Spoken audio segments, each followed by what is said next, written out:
Bom, vamos voltar na segunda parte, tá? A gente vai discutir agora sobre plano, tá? Vocês sabem, né, que por três pontos, o que que acontece? Né? Passa um único plano, tá? Ou seja, 3 pontos no espaço determinam um único plano, tá? Então imagine... pontos colineares não, tá? 3 pontos que formam um triângulo, tá? Não pode ser colinear, porque se forem colineares, eles estão dentro de uma mesma reta, né? Se você pegar 3 pontos colineares, né, eles estão dentro de uma mesma reta. Tá? Imagina aqui, pegue 3 pontos colineares. Opa. Tá? Observe que isso daí determina você está dentro de uma mesma reta, certo? Então agora pegue 3 pontos que não pertencem à mesma reta, ou seja, isso aqui são 3 pontos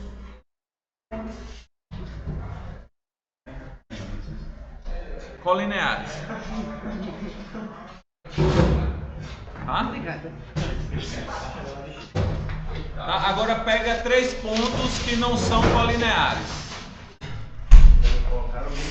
Então imagina que você tem 3 pontos não colineares. Ok? Então imagina aqui que você tem P0, P1 e P2 não colineares. Tá? Por esses 3 pontos, olha a marmota. Olha que negócio legal. Isso daí determina um único plano que os contém. Tá? Um único. Eu vou chamar de π. Tá? Um plano π. Tá? A pergunta é o seguinte, beleza. Eu sei que por 3 pontos passa um único plano. Agora, e se eu te der um ponto aqui?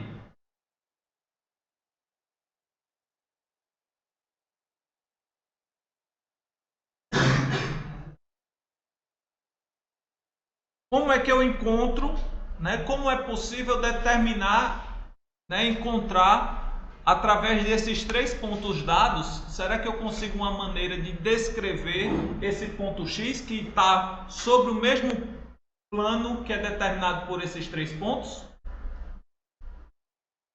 Ou seja, eu quero determinar quais são os pontos coplanares com esses 3 pontos. Tá? Então, X,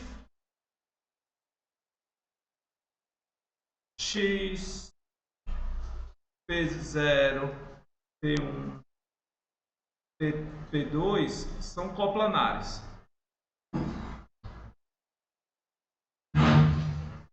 Ou seja, estão no mesmo plano. Tá? A pergunta é: como determinar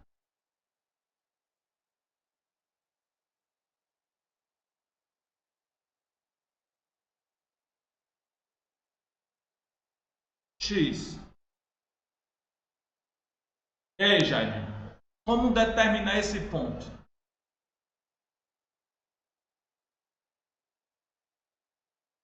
João, eu vou disponibilizar, não o slide, eu disponibilizo o material, tá? O material tá no forno. Eu acho que quinta-feira eu disponibilizo. Eu sempre estou disponibilizando, estava disponibilizando com antecedência, mas era porque eu tinha mais ou menos, tinha um tempo para digitar, tá? Mas a aula de hoje eu vou disponibilizar depois no material escrito direitinho e tal, ok?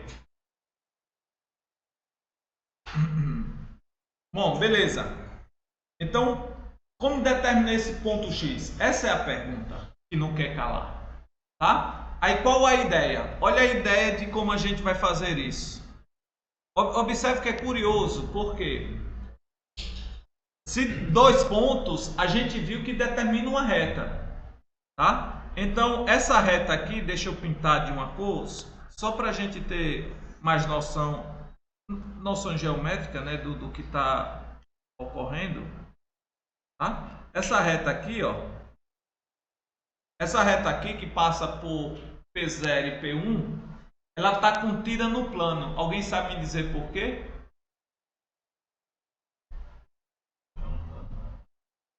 Tá, mas isso é autoridade, né? Porque o ponto tem que estar. Não é assim. Alguém sabe me dizer por quê? Olha o que eu estou dizendo. Isso vai ser um argumento, pode ser. Mas isso é engraçado, porque é engraçado, né? Mas a ideia é o seguinte: olha o que você está dizendo, porque não é óbvio, né? Você tem o seguinte, ó. Por 2 pontos passa uma única reta. Por 3 não colineares, passa um único plano. Se você tem a reta que tem, imagine que você tem 2 pontos que está no plano e você pega a reta que passa pelos 2 pontos. A minha afirmação é que essa reta vai estar contida no plano. Entendeu? Por que isso é verdade? Isso é um postulado de Euclides. Tá? No que eu estou te dizendo é o seguinte: tem um livro de geometria que foi escrito antes de na Grécia, lá antes de 2000 anos atrás, né? E foi o primeiro livro, né, que foi escrito de maneira uma estrutura lógica que a gente até hoje, de certa forma, usa, né? Que motivou toda essa estrutura que a gente trabalha em matemática. É o seguinte: a partir de um número pequeno de coisas que você aceita como verdade, você cria, né, outras coisas, tá? Você deduz outras coisas a partir de uma premissa. Porque pensa o seguinte: vamos pensar em matemática. Ó. Você diz assim, tal coisa, imagina, a propriedade P implica Q. Aí a pergunta é por quê? Certo? Aí você tem que voltar. Porque isso daqui é verdade. Certo? Mas por que isso é verdade? Aí você volta. Porque tem outra coisa que garante que isso é verdade. A pergunta é: quando é que eu paro nessa estrutura lógica? Entende? Exatamente. Você para nessas estruturas que são chamadas de estruturas primitivas ou axiomas, que são coisas que você aceita como verdadeiro, entendeu?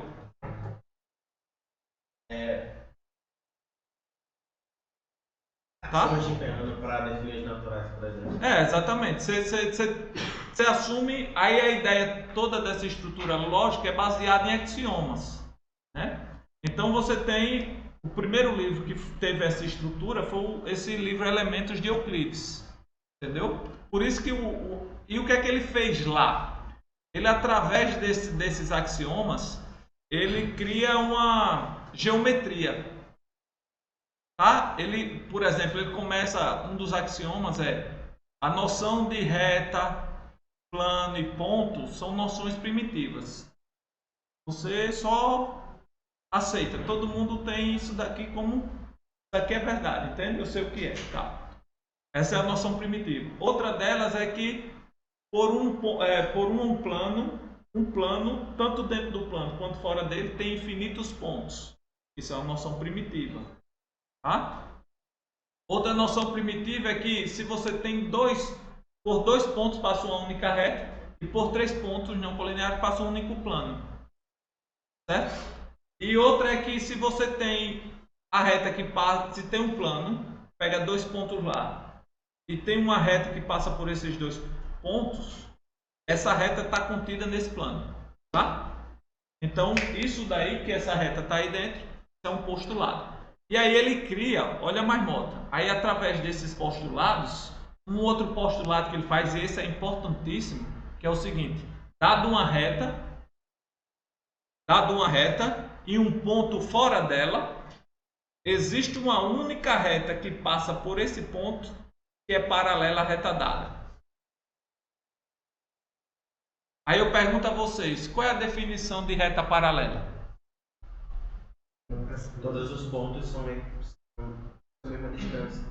Mas o que é distância? Mas o que é distância, né? Essa noção que eu estou dizendo, entendeu? O que é distância? Entendeu? Ele deu uma noção boa, que é que elas não se intersectam. Mas aí eu vou adicionar mais uma para ficar mais claro, que é o seguinte: duas retas são paralelas se elas são coplanares, ou seja, estão no mesmo plano. Observe que plano é uma noção o quê? Primitiva. Então, elas estão no mesmo plano e não se cruzam. Ou seja, não existe nenhum ponto na intersecção. Mas elas são coplanares, porque senão você poderia pegar uma reta que é assim, ó. Você poderia pegar uma reta que é assim e a outra que é assim. Ela não se cruza, mas elas não são paralelas. Por quê? Porque não tem nenhum plano que as contém. Entende? Essas retas são chamadas retas reversas. Tá? Então, para ser paralelas, elas têm que ser assim. Por quê? Porque tem um único plano que a contém. Você prova isso. Como? Basta você pegar um ponto aqui e um ponto aqui. Pega 3 pontos. Então, pega, na verdade, 3 pontos. Pega esses dois e esse aqui. Tá? Você sabe que por esses 3 pontos passa uma única reta. Um único plano que o contém. Aí você usa o outro postulado que diz o seguinte, ó. Por 2 pontos, dado uma reta e um ponto fora, passa uma única reta que é paralela à reta dada. Aí você pega essa reta e passa e é paralela a essa, ou seja, é coplanar. Aí você mostra que essa aqui, que só tem um ponto em comum, na verdade tem que ser a mesma reta paralela. Bom, mas isso é muito construído, entende?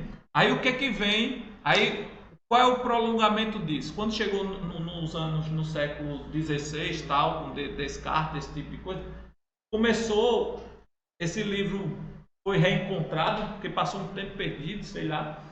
E o que é que ocorreu depois, né? Lá no 1600 e tal. Os caras começaram a trabalhar e aí foi onde surgiu essa noção de adicionar isso um componente analítico. Entendeu? E foi onde surgiu a geometria analítica, que é você começar a expressar esses objetos de Euclides através de equações.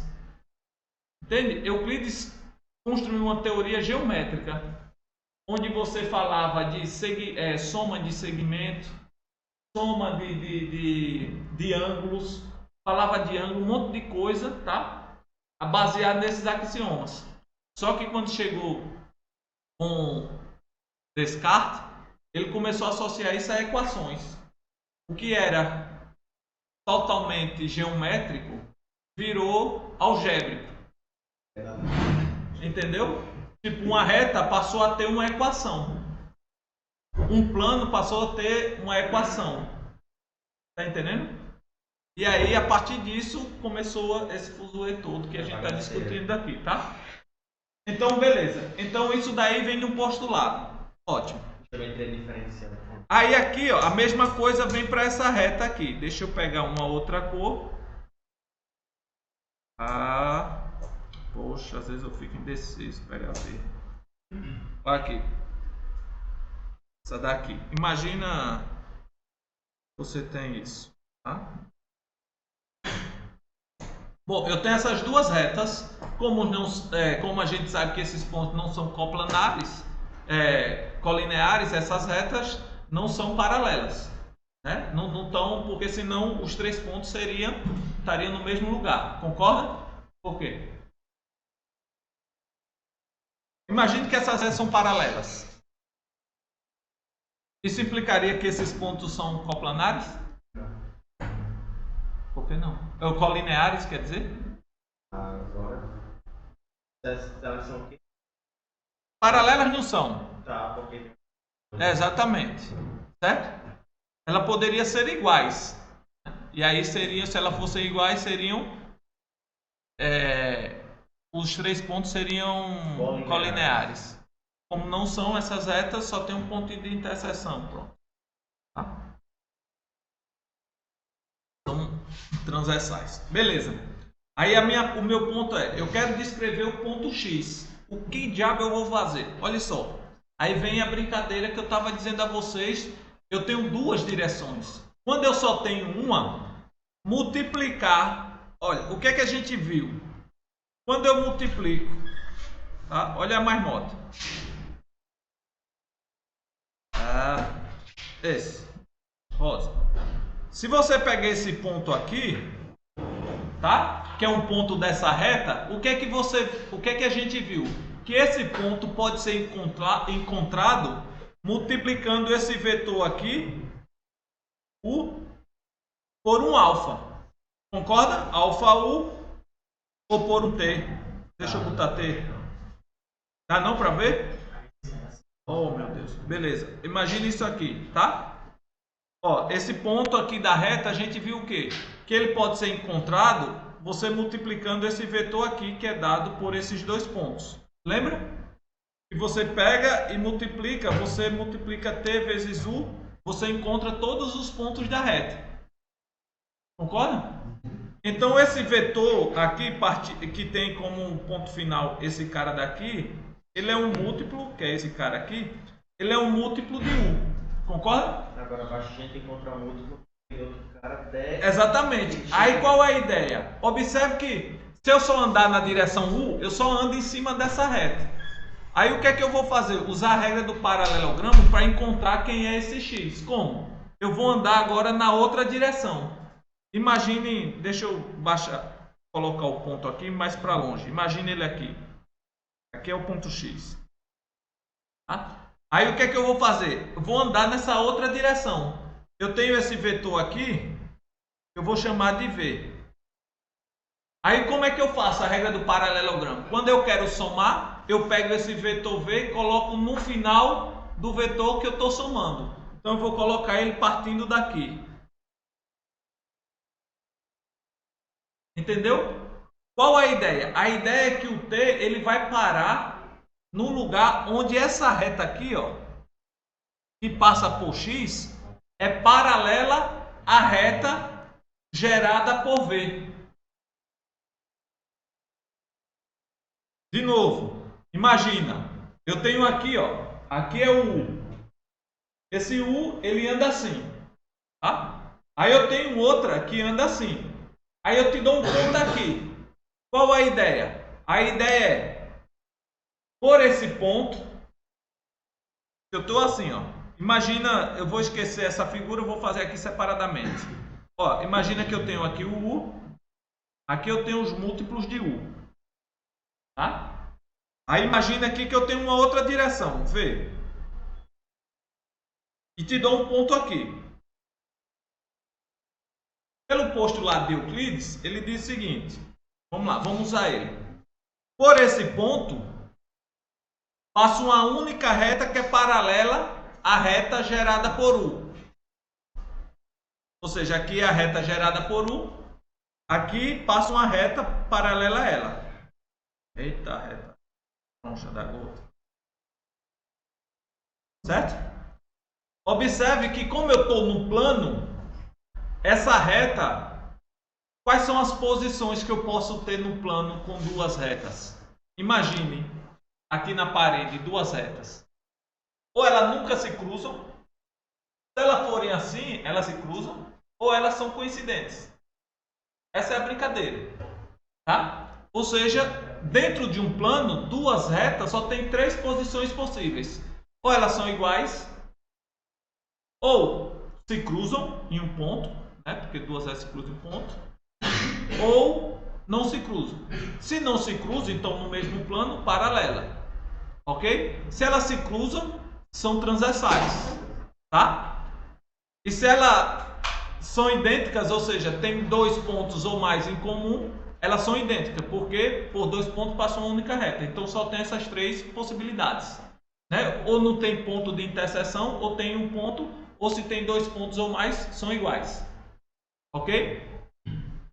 Beleza.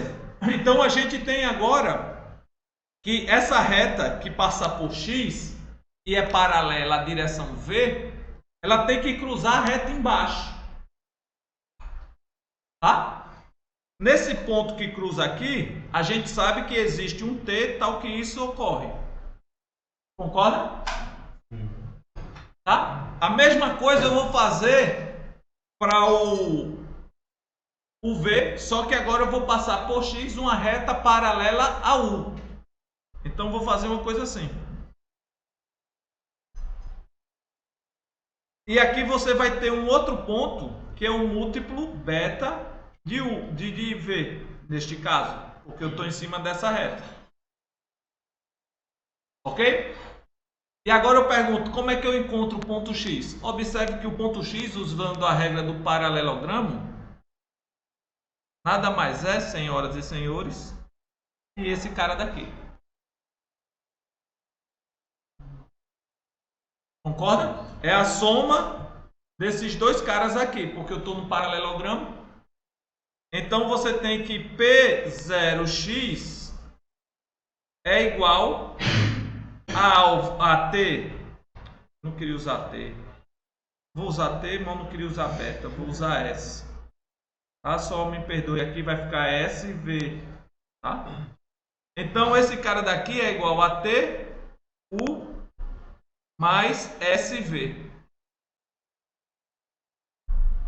Ou seja, e aí a gente brinca de novo fazendo a mesma conta que antes. Então o X ele é igual ao P0 mais TU mais SV. Tá? Isso daqui é chamado de equação vetorial do plano.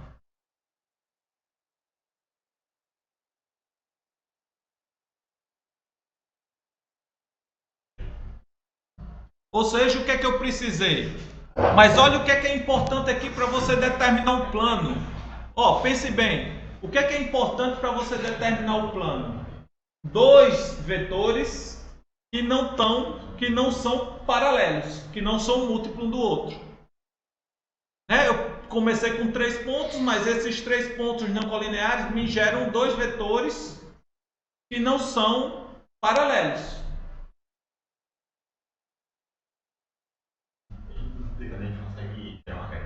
Oi? Quando multiplico. Nesse caso, você está falando de ser paralelo. Se a gente gerasse a reta, seria coincidente. É, exatamente. Isso. Pode ter o caso de ser... Mas não gera um plano. Para gerar o plano, eu preciso de vetores que não apontem para o mesmo lugar. Paralelos. É, não podem ser paralelos. Eles têm que ser não paralelos. Ok? Que a gente vai ver que isso é chamado de LI. Linearmente independentes. Ou seja, você tem um vetor e o outro, um não pode ser escrito como um múltiplo do outro, se eu tenho dois. Ok? Mas observe que interessante. Por quê? Porque o que está aqui embutido é que a gente gerou o plano com quantos vetores? 2. A gente precisou de dois vetores que não apontam para o mesmo lugar para gerar um plano. Certo? Para gerar a reta, a gente precisou de quantos? 1. Tá? Isso daí é o que a gente vai entender como geradores. Tá? Por quê? Porque a partir dele a gente gera o conjunto todo. Entendeu? Observe que o plano ele é gerado, ou seja, por esses dois. Por quê? O que é que está se movendo aqui? O alfa e o beta. O alfa não, o T e o S. O T e o S. Porque são os parâmetros do plano. Porque lembra, eu tenho duas direções. Se eu tenho duas direções, eu posso me mover tanto em uma quanto em outra. E aí eu calibro, né, esses caras, o quanto eu vou me mover para eu conseguir andar por todo o plano. Essa é a ideia. Né? Observe que o X eu calibrei como? Eu ando o T na direção. Depois, quando eu chegar lá onde isso acaba, eu começo a andar na direção S, na direção V, S vezes V, ou seja, um múltiplo de V. Tá? É como se você tivesse, sei lá, você tem um vetor que são seus passos. Tá? Quantidade de passos. O Luiz um vetor diretor grande, né? Tipo, o passo dele é muito grande. Mas imagina, o Luiz consegue andar. Imagina o Luiz andando aqui. Aí o Luiz começa a andar nessa direção, né? Ele chega daqui no instituto só andando nessa linha reta, lá no CPMAT? Não. Se ele andar nessa linha reta, ele só vai bater lá no outro bloco do outro lado, mas não chega. Mas se ele andar em direções que não são a mesma, não são paralelas, conseguir andar. Depois faz essa quantidade de passos que ele vai precisar dar em uma e a quantidade de passos que ele vai. A quantidade desses passos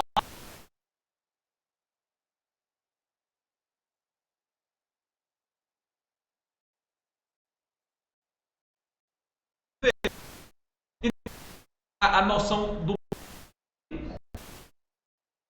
precisa.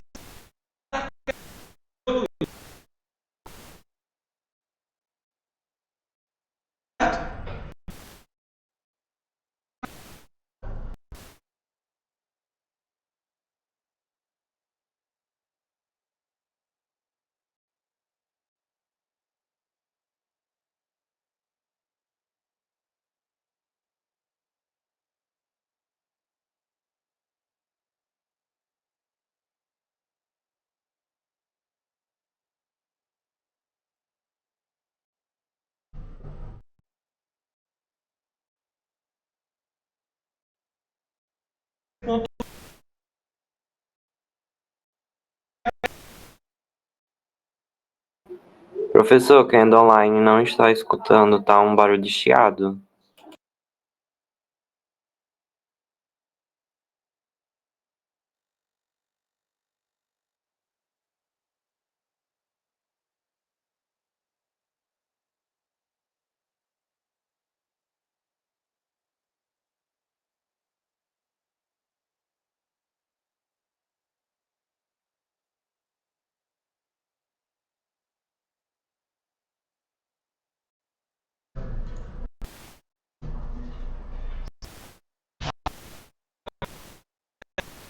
Aqui que deve estar ruim. Computador.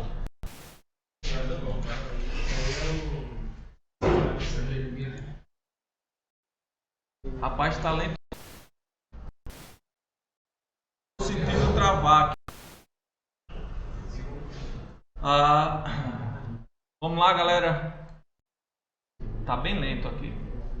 Bom, deixa eu falar com vocês aqui. Aqui tá o ponto P. Tá?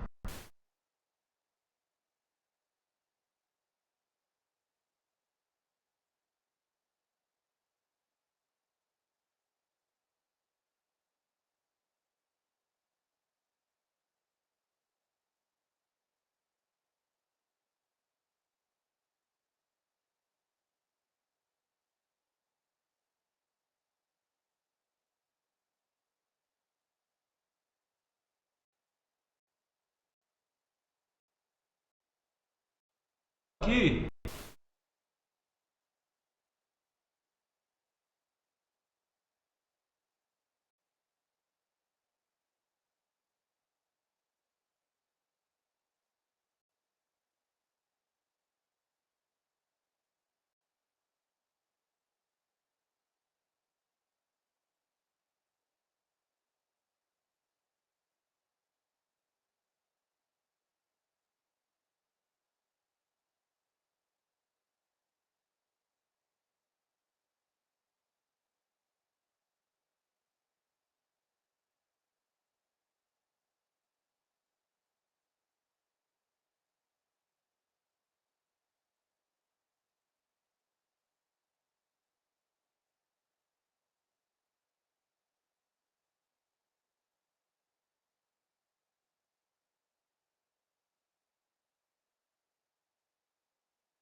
Tá?